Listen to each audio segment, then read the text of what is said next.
G'day, Professor Joseph Drew. This is the time of the year that most of us are sitting down and working out how much to put up fees and charges by, how much to put taxes up by.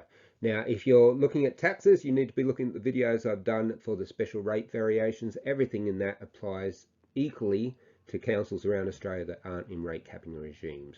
If you're thinking about putting up fees and charges, you really need to hang on because most of us aren't doing it correctly. And as a result, there's big implications for financial sustainability, but there's also implications for distributive justice, which is such an important thing and such a neglected thing in most levels of government. So stay tuned and I'll go through all of it. So the typical approach most councils will be thinking about doing about now is putting up most of their fees and charges by CPI, the Consumer Price Index. That is completely and absolutely wrong. Please do not do that if you want to have a financially sustainable local government for next year. It's as simple as that. There's no nice way of saying it. It needs to stop. Now, there's a lot of problems with that approach. First of all, putting it up is looking into the future, what your future costs are going to be like. But you also need to know how much it's actually costing you to provide that service in the first place before you tack on the future increases. Second problem, CPI is completely the wrong index. Consumer Price Index, basket of household goods, includes rent on residential properties, popcorn, bananas, movie tickets. Your local government's not using any of those as factors into the inputs to produce the goods and services that you're charging fees for. It's completely the wrong index. So, a lot needs to be done.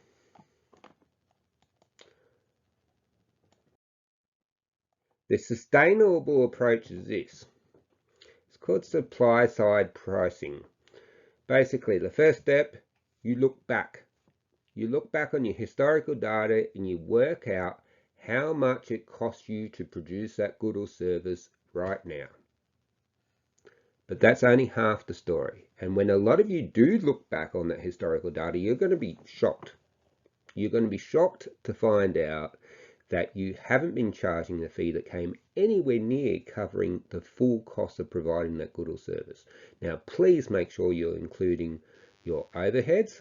Please make sure you're including the costs to replace key assets involved in the delivery of that good or service in the future. So look at your asset management plans. If you do both of those things, I'm almost certain, certainly been my case with my experience with other councils, that you're going to find that the fee and charge that you're charging doesn't cover the cost at present. That's only half the story though. We now know what it costs us to provide the good or service. Now we've got to anticipate what's going to happen over this current or the next financial year. It's very hard at the moment. Unlike previous years where we've been pretty flat inflation and it's been steady for a long time. A lot of you won't remember the last time we had increasing inflation. I can. I just started in the bank when interest rates were at 18%. I can remember it well. I can remember the pain that a lot of people went through. Well, we're now going into a high inflation environment, and you can see it a mile away. Anyone that studied economics, particularly the work of Milton Friedman, sees that this is what's happening. So we now need to look forward and see what those future increases to our cost of providing the service are likely to be. And on this matter, you need to use the correct index. Correct indexes are your producer price index, PPI. You can get a web page, there's different PPIs produced. Pick the one that's most appropriate for the service you're delivering. But, and this is key, wait till the end of April. The new PPIs are coming out 29th of April, I believe. The current PPIs much lower than what the April readings will be. You need to be anticipating what's happening next financial year. Don't use the current PPI. I suspect end of April we might be seeing numbers with 5s in front of them, 5 handles. I would be predicting and assuming that that's going to grow even further. There's every reason to believe that because of the supply shortages, because of the war in Ukraine, now because of the lockdowns in China, because of the PPIs overseas. So the least I would want to base it on is the PPIs at the end of April. And you've only got to look around the world to see what's happening. Typically, Australia lags 6 months behind the rest of the world anyway. Why? Because anything we're buying gets imported. Most things we use get imported because we don't produce much in Australia.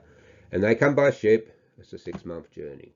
So we're running down inventories that were purchased 6 months or more ago. So it's going to be a while till this inflation hits us. But have a look at the figures as at the 22nd of March for different countries. CPI, which is not relevant to this decision about your cost of producing goods and services that attract fees. CPI is 0.9 in China, but look at the PPI, almost 9%. PPI in Europe, 30.6%. In fact, there was a reading on Germany's CPI last night, 7.3%, the highest figure in 48 years. USA CPI 7.9%. I heard someone on Bloomberg say the other day that their base case is now predicting a CPI in the teens before the year is up. PPI 10% so far. You can see we're lagging the rest of the world, but we did all the things that the rest of the world did also, so we should expect similar consequences. I think the RBA is being very optimistic. There is a bit of a case around EBAs and the speed and the inertia with wages being imputed into the inflation conundrum, but really we rely on imports a lot. You can see how much factory costs are going up overseas. Those costs are going to be passed on to us at some stage. So please use the correct index, but please hold off just a little bit to the 29th of April. I think you will thank me if you do. Is this all important? Well, first of all, you need to charge correct fees and charges so you have enough revenue coming in, which makes you financially sustainable as part of the story. There's also another thing about getting the fees and charges right. It reduces your expenditure. It reduces the amount and the quality of the good and service that your consumers will demand. When they're paying the correct price, they'll demand less. When you're giving it to them at a discount, which is what a lot of you are doing for a lot of services, not all goods and services, but a lot of your goods and services are heavily discounted and you often don't even realize. When you do that, they demand more and they demand higher quality. That's human nature. I've got other videos on fiscal illusion. If you don't charge correct fee and charge, you're really subsidizing it from the common tax bill. That's inequitable. It also results in what's called the tragedy of the commons. Basically, when everyone thinks they can get something for free, they all stick their hand up and say, oh, I'll have one of them. And we end up with an absolutely devastated financial sustainability landscape.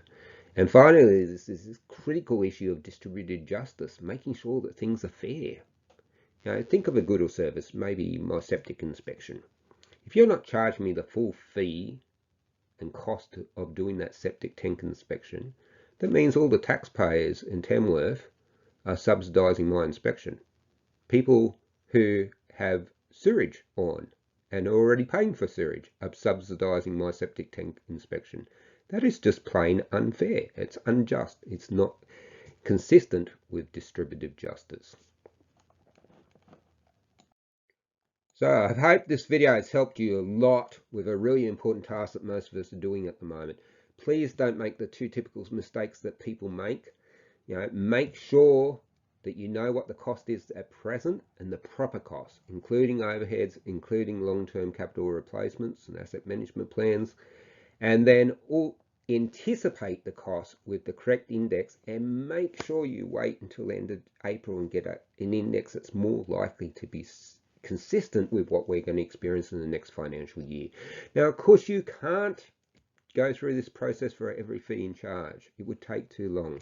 And unfortunately, most of us haven't done this rigorously in the past. What I always suggest is do it on a 4-year cycle. Start with your biggest fee and charge items now, the ones that you think are really out of whack. Start with them. Make up a list on a 4-year cycle, and every year attack another group until you get them all right. Your community will thank you for it. It'll take pressure off your rate base. It'll take pressure off you to put up rates. It'll also make sure it's fairer And most importantly, you'll have a sustainable council. And financial sustainability is by no means guaranteed. This is the trickiest, hardest, most challenging time local government has ever gone through. A lot of people still don't realise it. Seems like our state and federal politicians don't understand it at all. Well, I'm here to help. That's why I'm telling you these things. If you think this video can help someone else, send it on. Do me a favor, please. If you want to use part of this video in training or as part of your consultancy or whatever, I don't care. If you're a peak group, please use it. Use it. That's why it's under my personal name, so you don't have to worry about copyright. And please subscribe. Please encourage others to subscribe and help me to help others. Thank you very much for your time. Goodbye.